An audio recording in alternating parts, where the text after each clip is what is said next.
يسألك أهل الكتاب أن تنزل عليهم كتابا من السماء۔ اے نبی صلی اللہ علیہ وآلہ وسلم، اہل کتاب آپ سے یہ مطالبہ کر رہے ہیں کہ آپ ان پر ایک کتاب آسمان سے اتار لائیں، یعنی جیسے تورات اتری تھی ویسے ہی تحریری شکل میں ایک کتاب آسمان سے اترنی چاہیے۔ آپ صلی اللہ علیہ وسلم تو کہتے ہیں مجھ پر وحی آتی ہے، لیکن کہاں لکھی ہوئی ہے وہ وحی؟ کون لایا ہے؟ ہمیں تو پتہ نہیں۔ موسیٰ علیہ السلام کو تو ان کی کتاب لکھی ہوئی ملی تھی، اور وہ پتھر کی تختیوں کی صورت میں اس لیے اسے لے کر آئے تھے۔ آپ صلی اللہ علیہ وسلم پر بھی اسی طرح کی کتاب نازل ہو تو ہم مانیں۔ فَقَدْ سَأَلُوا مُوسَىٰ أَكْبَرَ مِن ذَلِكَ۔ یہ تعجب کی بات نہیں، انہوں نے موسیٰ علیہ السلام سے اس سے بھی بڑھ کر مطالبے کیے تھے۔ فَقَالُوا أَرِنَا اللَّهَ جَهْرَةً۔ انہوں نے تو ان سے یہ بھی کہا تھا کہ ہمیں دکھاؤ اللہ کو علانیہ، کہ ہم خود اپنی آنکھوں سے اسے دیکھنا چاہتے ہیں، جب دیکھیں گے تب مانیں گے۔ فَأَخَذَتْهُمُ الصَّاعِقَةُ بِظُلْمِهِمْ۔ تو ان کو پکڑا تھا کرک نے ان کے اس گناہ کی پاداش میں۔ ثُمَّ اتَّخَذُوا الْعِجْلَ مِن بَعْدِ مَا جَاءَتْهُمُ الْبَيِّنَاتُ۔ پھر انہوں نے بچڑے کو معبود بنا لیا اس کے بعد کہ ان کے پاس واضح نشانی آ چکی تھی۔ فَعَفَوْنَا عَن ذَلِكَ وَآتَيْنَا مُوسَىٰ سُلْطَانًا مُبِينًا۔ تو ہم نے ان تمام چیزوں سے بھی درگزر کیا، اور ہم نے موسیٰ کو عطا کیا بڑا واضح غلبہ۔ فرعون اور اس کے لاؤ لشکر کو ان کی آنکھوں کے سامنے غرق کر دیا۔ وَرَفَعْنَا فَوْقَهُمُ الطُّورَ بِمِيثَاقِهِمْ وَقُلْنَا لَهُمُ ادْخُلُوا الْبَابَ سُجَّدًا۔ اور ہم نے ان کے سروں پر معلق کر دیا تھا طور پہاڑ کو، جبکہ ان سے عہد لیا جا رہا تھا، اور ہم نے ان سے کہا کہ دروازے میں داخل ہو جھک کر، یعنی جب اریحہ جریکو شہر تمہارے ہاتھوں فتح ہو جائے اور اس میں داخل ہونے کا مرحلہ آئے تو اپنے سروں کو جھکا کر عاجزی کے ساتھ داخل ہونا۔ سجدا وقلنا لهم لا تعدوا في السبت۔ اور ہم نے ان سے یہ بھی کہا تھا کہ سبت ہفتے کے دن کے قانون میں حد سے تجاوز نہ کرنا۔ سبتی واخذنا منهم ميثاقا غليظا۔ اور ہم نے ان سے ان تمام باتوں کے بارے میں بڑے گہرے قول و قرار لیے تھے۔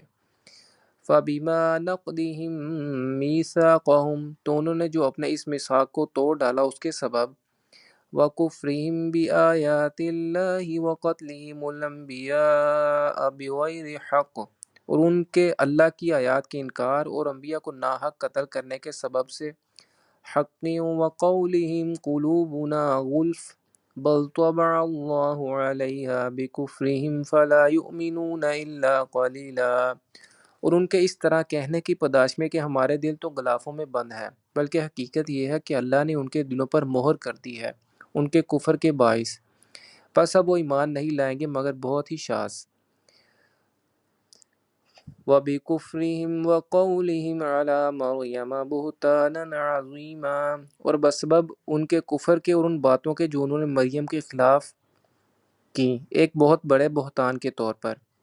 حضرت مریم سلام اللہ علیہ پر یہودیوں نے بہتان لگایا کہ انہوں نے معاذ اللہ زنا کیا ہے، اور مسیح علیہ السلام دراصل یوسف نجار کا بیٹا ہے۔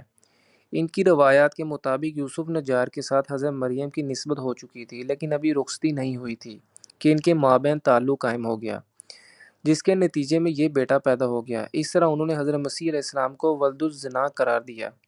یہ ہے وہ اتنی بڑی بات جو یہودی کہتے ہیں، اور آج بھی اس گمراہ کن نظریے پر مبنی سن آف مین جیسی فلمیں بنا کر امریکہ میں چلاتے ہیں، جن میں عیسائیوں کو بتایا جاتا ہے کہ جس مسیح کو تم سن آف گاڈ کہتے ہو وہ حقیقت میں سن آف مین ہے۔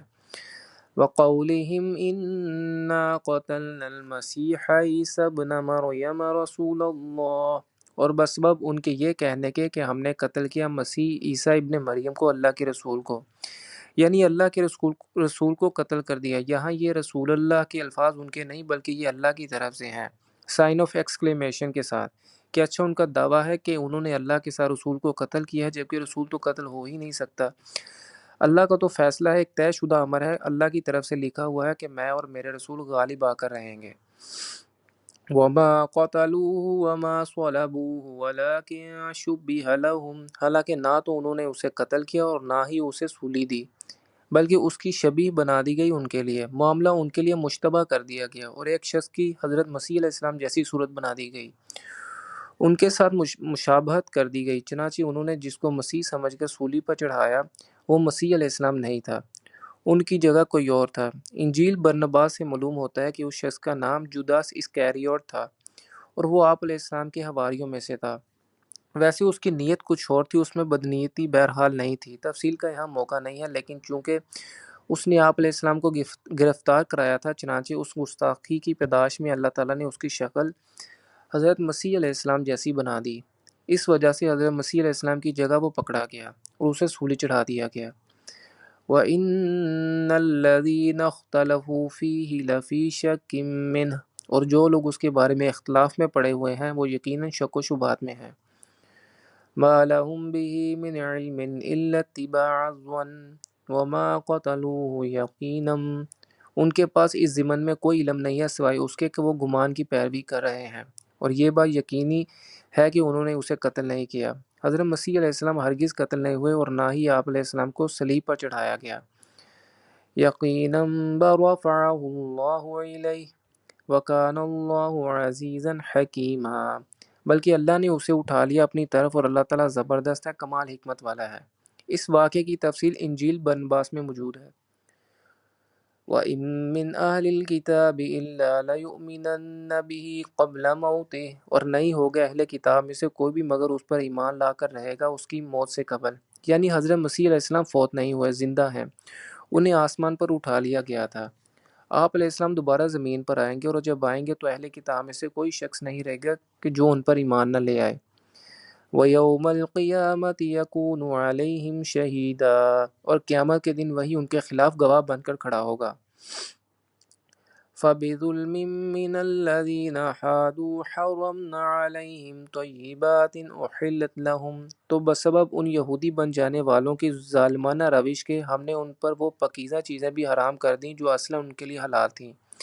اللہ تعالیٰ کی ایک سنت یہ بھی ہے کہ کوئی قوم اگر کسی معاملے میں حد سے گزرتی ہے تو سزا کے طور پر اسے حلال چیزوں سے بھی محروم کر دیا جاتا ہے۔ یہاں پر یہی اصول بیان ہو رہا ہے۔ مثلاً اگر حضرت یعقوب علیہ السلام نے ذاتی وجوہات کی بنا پر اونٹ کا گوشت کھانا چھوڑ دیا تھا اور بنی اسرائیل نے اسے اپنے اوپر حرام ٹھہرا لیا، تو اللہ تعالیٰ نے تورات میں اس کی صراحت نہیں کی کہ یہ حرام نہیں ہے، بلکہ اللہ نے کہا کہ ٹھیک ہے، ان کی یہی سزا ہے کہ ان پر تنگی رہے۔ اس طرح اللہ تعالیٰ نے ان کے کرتوتوں کی سزا کے طور پر حلال چیزیں بھی ان پر حرام کر دیں۔ وَبِصَدِّهِمْ عَن سَبِيلِ اللَّهِ كَثِيرًا، اور بسبب اس کے کہ یہ بکثرت اللہ کے راستے سے خود روکتے ہیں اور دوسروں کو بھی روکتے ہیں۔ وَأَخْذِهِمُ الرِّبَا وَقَدْ نُهُوا عَنْهُ، اور بسبب ان کے سود کھانے کی جبکہ اس سے انہیں منع کیا گیا تھا۔ شریعت موسوی میں سود حرام تھا، آج بھی حرام ہے، لیکن انہوں نے اس حکم کا اپنا ایک من پسند مفہوم نکال لیا، جس کے مطابق یہودیوں کا آپس میں سود کا لین دین تو حرام ہے، کوئی یہودی دوسرے یہودی سے سودی لین دین نہیں کر سکتا، لیکن غیر یہودی سے سود لینا جائز ہے، کیونکہ غیر یہودی ان کے نزدیک جینٹائلز اور گویمز ہیں، یعنی انسان نما حیوان ہیں، جن سے فائدہ اٹھانا اور ان کا استحصال کرنا ان کا حق ہے۔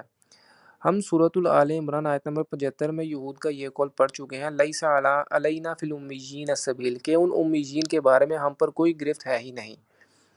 وَأَكْلِهِمْ أَمْوَالَ النَّاسِ بِالْبَاطِلِ، اور بسبب ان کے لوگوں کے مال ناحق ہڑپ کرنے کے۔ وَأَعْتَدْنَا لِلْكَافِرِينَ مِنْهُمْ عَذَابًا أَلِيمًا، اور ان میں سے جو کافر ہیں ان کے لیے ہم نے بہت دردناک عذاب تیار کر رکھا ہے۔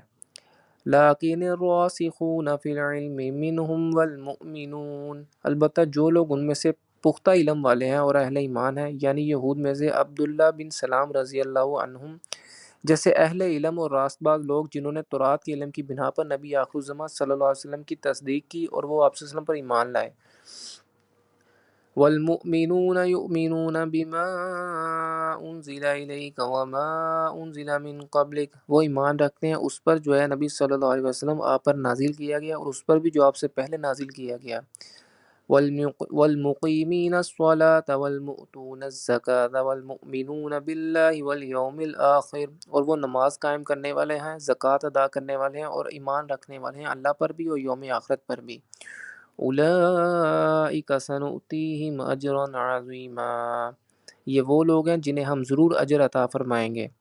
ان آیات میں ابھی بھی تھوڑی سی گنجائش رکھی جا رہی ہے کہ اہل کتاب میں سے کوئی ایسا عنصر اب بھی موجود ہو جو حق کی طرف مائل ہو۔ اب بھی اگر کوئی سلیم الفطرت فرد کہیں کونے خدرے میں پڑا ہو تو وہ اس مہلت سے فائدہ اٹھا لے۔